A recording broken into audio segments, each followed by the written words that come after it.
Hello friends, thank you for joining me on this trip. Tonight I just brought my Roycraft Packframe that I built. And I got my haversack here, also known as a Frontier man purse. Tonight I just plan on building a plow point shelter, which is what this canvas tarp is going to be used for. I just pack everything inside of it, and I got the things that I think I'll need quickly in the haversack here. Last weekend while I was out here doing a hike, I decided to go ahead and gather materials for a bow saw. I kind of killed two birds with one stone. I had a possum mentality, which is constantly looking for things that are useful, and next fire mentality. So I got some tulip poplar bark here, got the bird's nest ready, it's dried. I believe I got it processed down enough. And I also got tulip poplar for the board, the spindle. I may need to make another one because I have been practicing with this and it is shorter than you want it to be. You normally want it from your thumb to your pinky in a hang 10 position there. Just trying to get ready for the intermediate class at the Pathfinder School. It's in June. So I want to have a bow drill down. I want to get really good at building these pack frames, a ladder style or a Roycraft.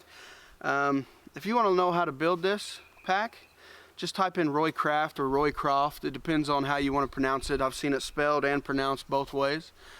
Corporal's Corner has a great video on it. Of course, Dave has videos on it. And there's many more channels out there that have made these packs, and they're pretty quick to make. They're not as uncomfortable as you think.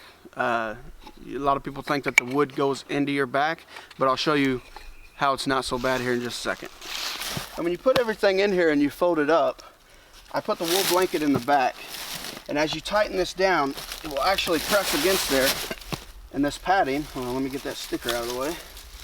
There we go. This padding here will actually come through. So really the only thing I feel is right here on my lower back, this padding right here. It's not too bad. And I just finish it off with a trucker hitch right here. Same way I would my ridgeline. Today I'm not going to do a ridgeline though. I'm going to show you a different way that you can hang up a plow point tarp configuration. Okay, so I have my canvas here. And I have everything in here for tonight. I have a twin size wool blanket, queen. I've got a sleeping pad, something to help keep my knees out of the dirt, even though that's what I'm doing right now.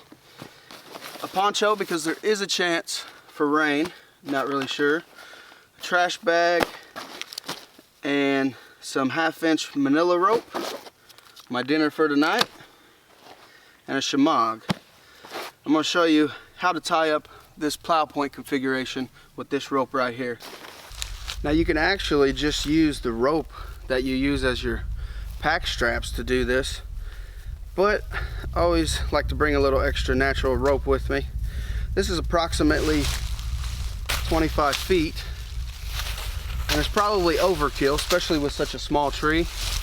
But if you have a really big one, like let's say that one right there, you're gonna need one this long. But we're just gonna grab the ends, follow it down to where it's half. You're gonna double it up, and you're gonna make what's known as a slippery knot. I'm gonna go down about a foot or so, maybe a little more, and just put a loop in here like that.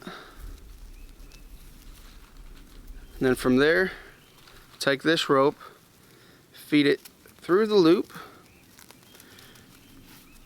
It's going to look like this, and then just cinch it down.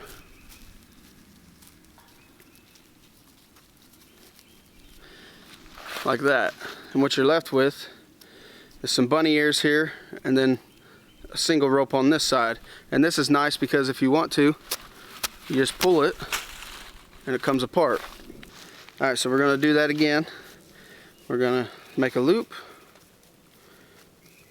feed your line through, cinch it all up.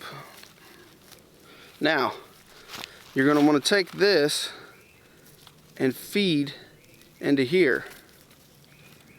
That'll stop it from coming out. So you'll take the single end, put it over the bunny ears, and then just kind of cinch everything down. And the good thing about this is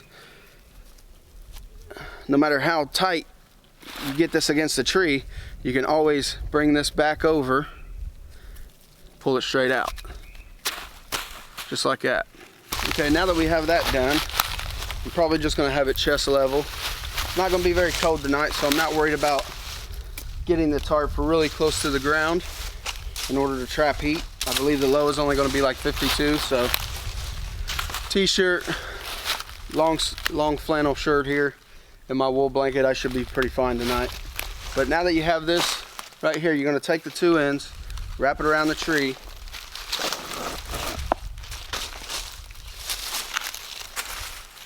and with a shorter rope this is easier to handle, but I always like to have too much than not enough. Wrap it around underneath, bring it back through, and then I like to go over top of it, bring it back through,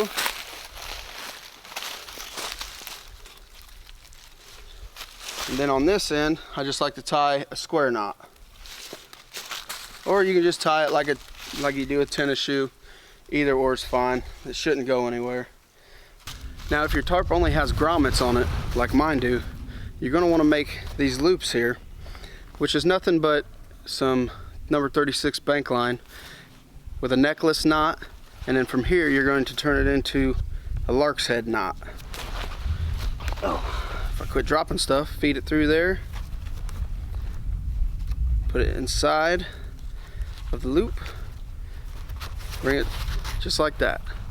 Not sure if you can see that or not, but you're going to want to do that on all four corners. And from here, you got your bunny ears here, shove that in there. Take a live stick, a good strong stick, stick it in there, and from there, that ain't going anywhere. I'm going to get lark's head knots on the other corners, and I'll be right back with you. Now I've made 3 of these tent stakes here out of some green wood.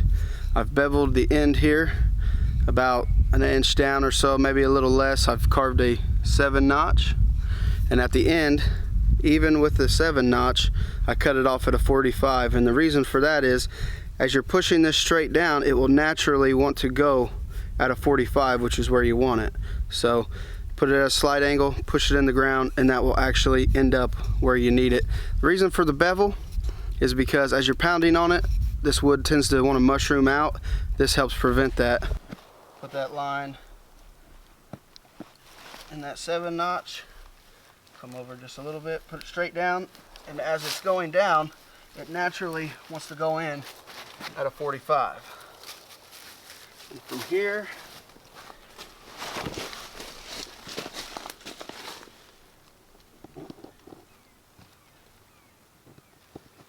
make sure it's good and tight. Tighten it up a little more.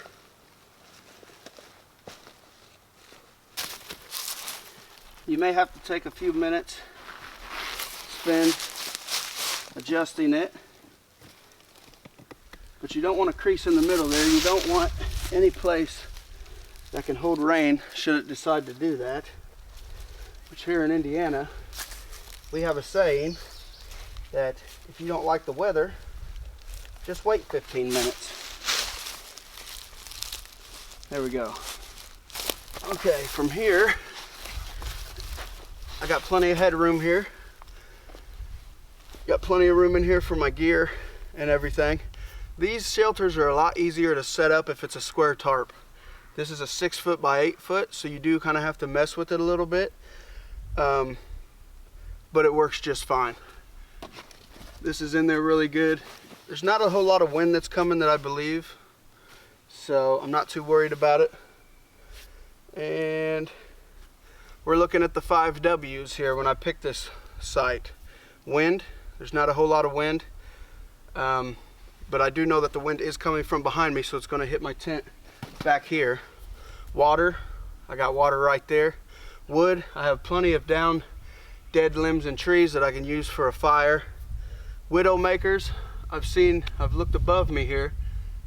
I don't see any dead hanging branches. There are a few dead standing, but I think they're beyond reach to me. So And then the last one is wildlife. There is a game trail. You do not want to camp directly on a game trail. So if you see tracks, don't camp there. There are some tracks probably about 15 feet that way. So if a deer does come through here, he's just going to walk that way. He's not going to run me over.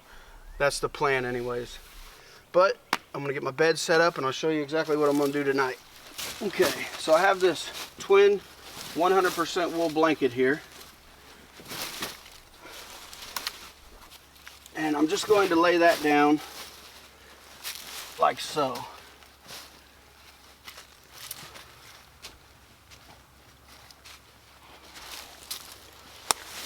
Just as an extra layer of protection from the ground. I'm gonna get any sticks out of there that are poking. There's one right there. And it also will protect my sleeping pad. Don't get no holes poked in my sleeping pad. There's one right there. Just kind of go through, feel around, kind of judge. I'm gonna have to bring it up just a little bit more because my feet are gonna be sticking out.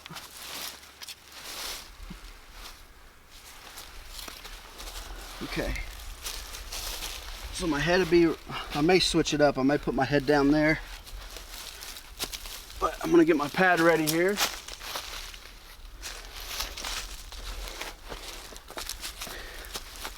This is just a Climate Static V that I got at Walmart, 50 bucks. I've used it once before. It's not bad. You do have to air it up yourself, but it doesn't take too long. It just takes a few minutes. I've used self-inflating mats all the time, and normally they don't inflate completely. You still have to put some air in it, but it's not a big deal. For 50 bucks, I'll slip on this and it's pretty comfortable. And it's pretty long too. I normally, after I roll it up or blow it up, I'll just kind of fold this over once at the head, and that'll be my pillow. But I'm gonna blow this up and I'll be right back with you. So now I have that aired up. It's pretty much the same length as the twin wool blanket here. And then I have this queen size that I'll just roll out. And I'll just wrap myself in that tonight. Oh yeah, I should be nice and comfy here. Like I said, I'll just kind of fold this up like that. I don't know if you can see that or not, but I'll just kind of fold this up like that. And that gives me a spot to lay. I'll have to get up just a little closer, get my feet off the ground, but yeah, I'll be nice and comfortable.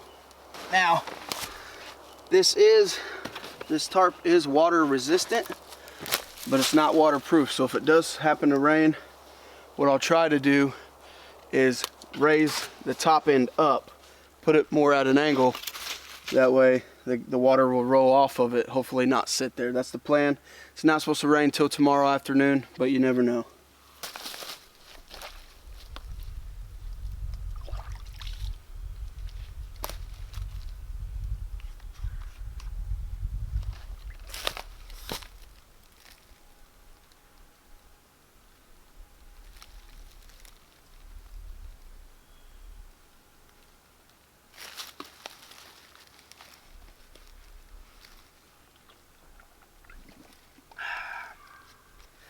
Good clean water in about 8 seconds. They're a little pricey, but they're worth every penny.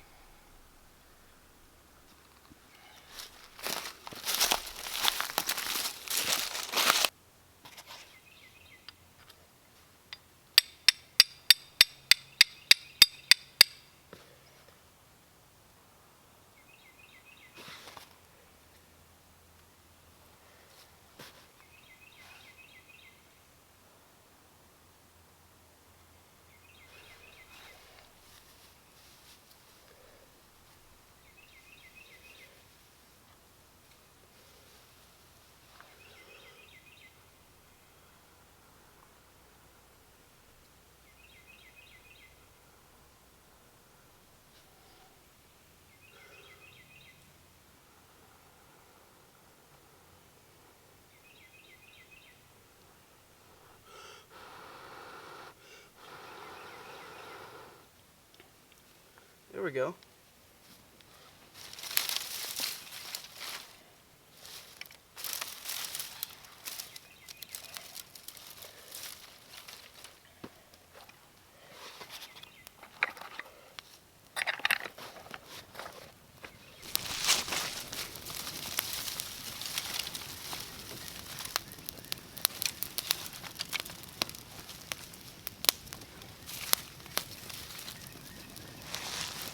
Now I went ahead and put my container of water in here because I'm going to make some pine needle tea. And as long as you're under the elevation of 6,500 feet, you just want to bring it to a rolling boil for about a minute. Anything over 6,500 feet, 3 minutes. But unless you're in like the Rocky Mountains or something like that, you're not going to be over 6,500 feet. I'm going to throw some bigger sticks on here because once I know that fire is burning sticks my thumb size or thicker, I know that it's a sustainable fire. And at that point, I can walk away and kind of do some other stuff that I need to do, and that fire will still be burning.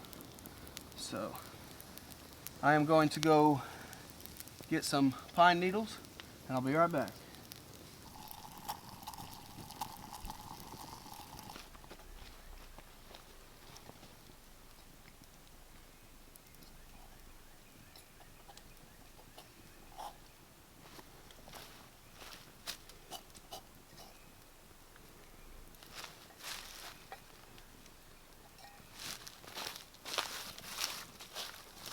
Okay, now what I have here is a bunch of red pine needles.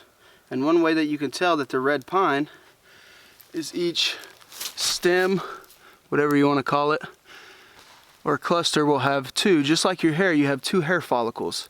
So there's two. A white pine will have 5. Another way you can tell the difference between red and white pine tends to grow straight. There'll be a line of branches, and then it's bare for a few feet, and then a line of branches. A red pine, the limbs grow everywhere. It's kind of a creepy looking tree. So from far away you can kind of tell in the distance if it's a pretty straight one that goes up a bunch of branches, bare branches. And then of course as you get closer, count the needles. This one's 2 in a cluster, and the other one's 5. The white pine is 5. Now these are loaded with vitamin C. Boil some water, take it off, let that steep in there for, I don't know, a few minutes or however long you want. It actually doesn't taste as bad as you think. Oh, see if this cooled down enough. There we go.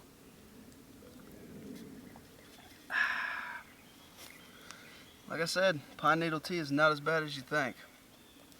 I just got for dinner some of this premium beef stew. It's the first time I've ever had it. It looks more like dog food. It smells okay, but I just threw it on the coals. So, whew, I'm wore out.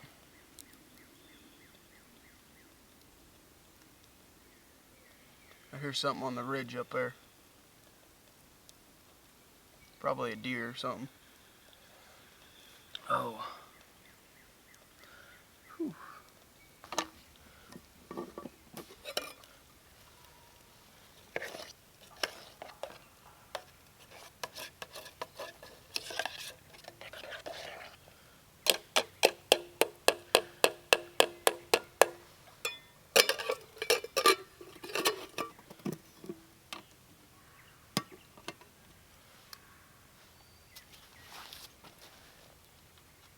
It's almost ready.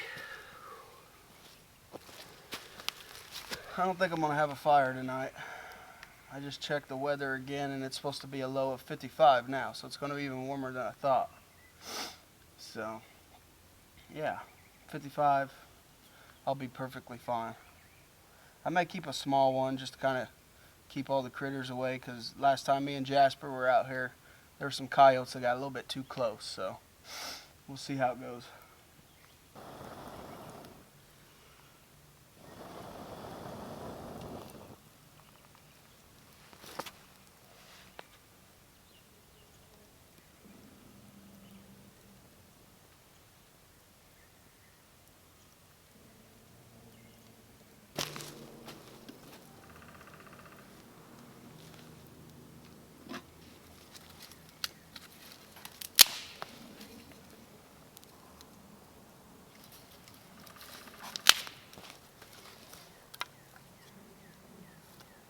Now's the point where it starts getting kind of boring.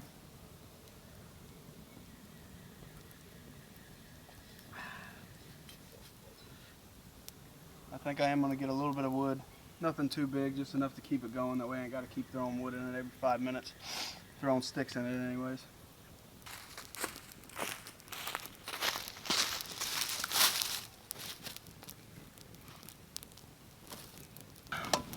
See how this turned out. I don't know if you can see that, but that does not look like beef stew.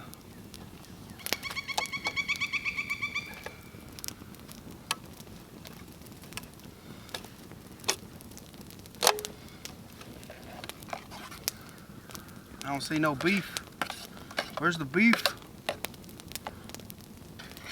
Alright, here goes.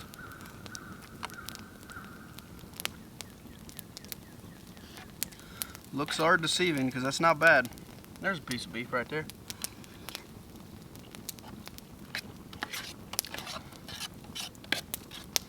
That's not bad. It ain't Campbell's chunky soup, but it'll do. It's not bad.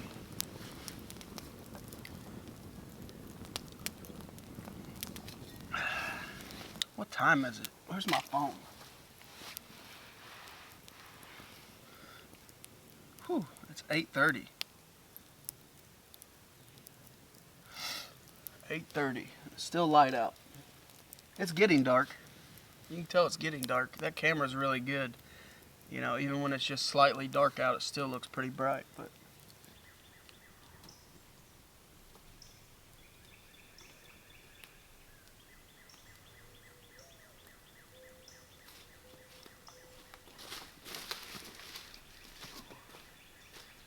I think that's going to do it for me tonight, guys. I'm just going to hang out. It's getting close to 9 o'clock. It's about that time for bed. But yeah, I guess I'll see y'all in the morning.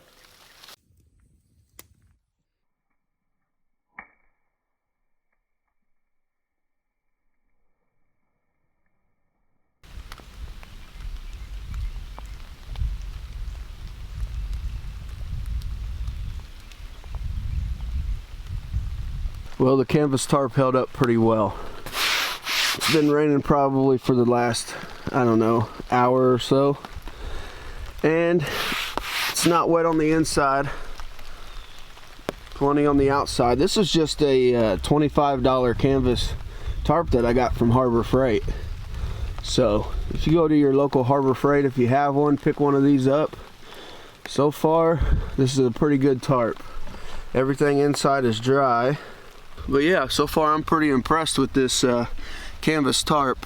One reason why I bought this is because on the equipment list for the intermediate class, it said you need an 8x6 natural material tarp.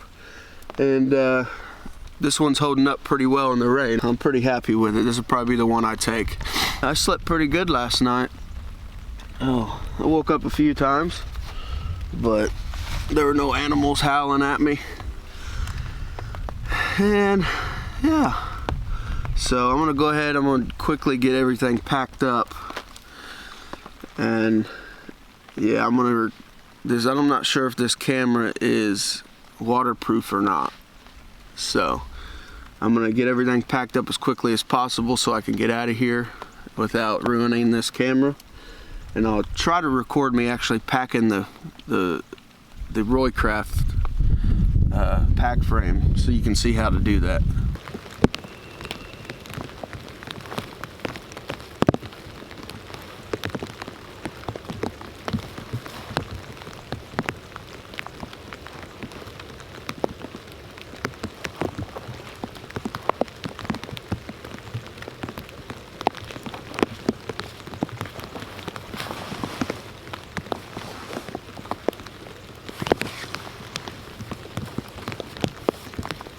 Try to do this quickly, that way this side doesn't get soaked.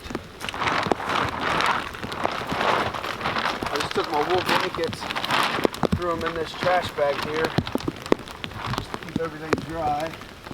Might as well throw some of my other stuff in here.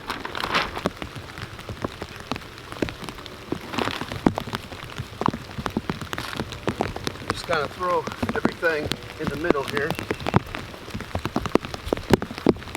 Fold them over, fold the sides over.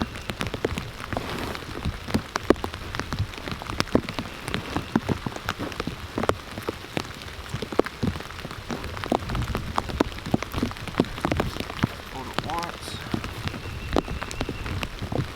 twice.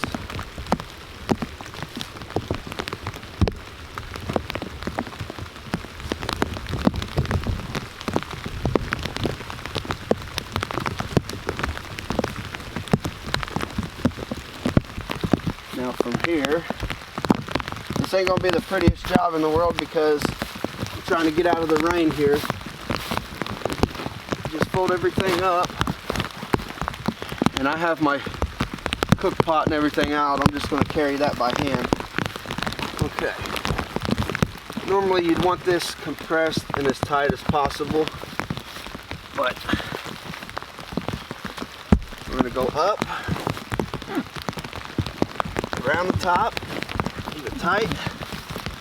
We go back down to the other bottom piece here, and then I put these lark's head knots right here.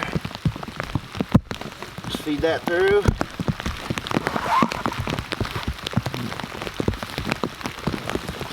And we go down diagonally to this one.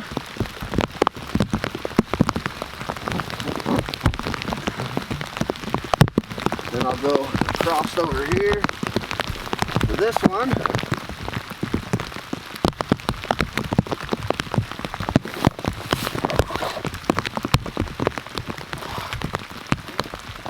And I know what you're thinking, why didn't you just bring a regular pack?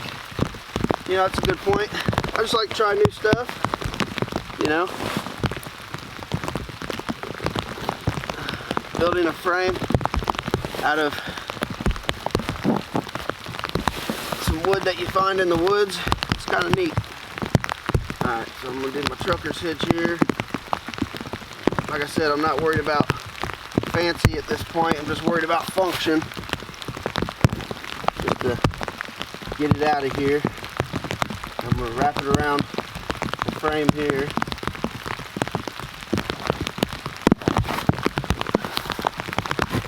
Okay, let me redo this knot.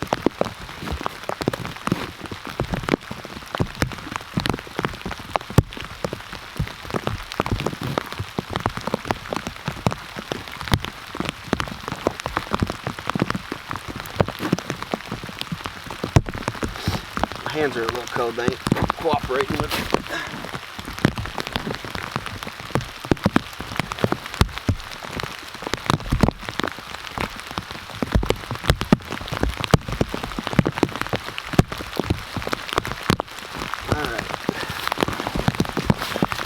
Alright, from there, just take your straps,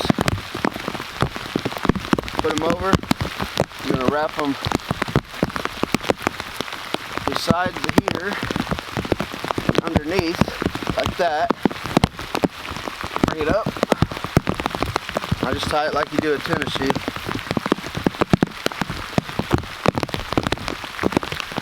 And it's good to go. I'm going to get my haversack, get the rest of my rope, and we're going to get out of here.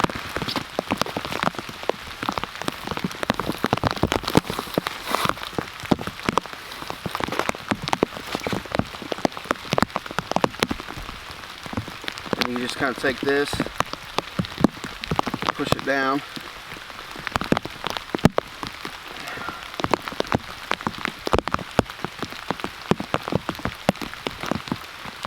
I cinch that in there really good.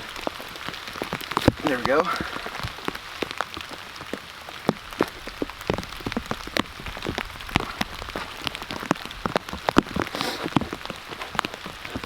I always try to bring a poncho with me just for days like this, just to keep stuff dry. I had it over my camera there.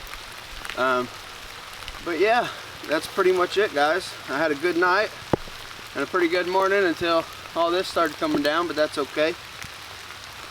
Anyways, I just want to take this time to thank you for watching. If you made it this far, follow me on all my social media. I'll have links down in the description below, and subscribe and leave a comment and all that stuff. I sure would appreciate it. but I'm gonna gather up my last few items here and hike back to the Jeep. I'll see y'all on the next one.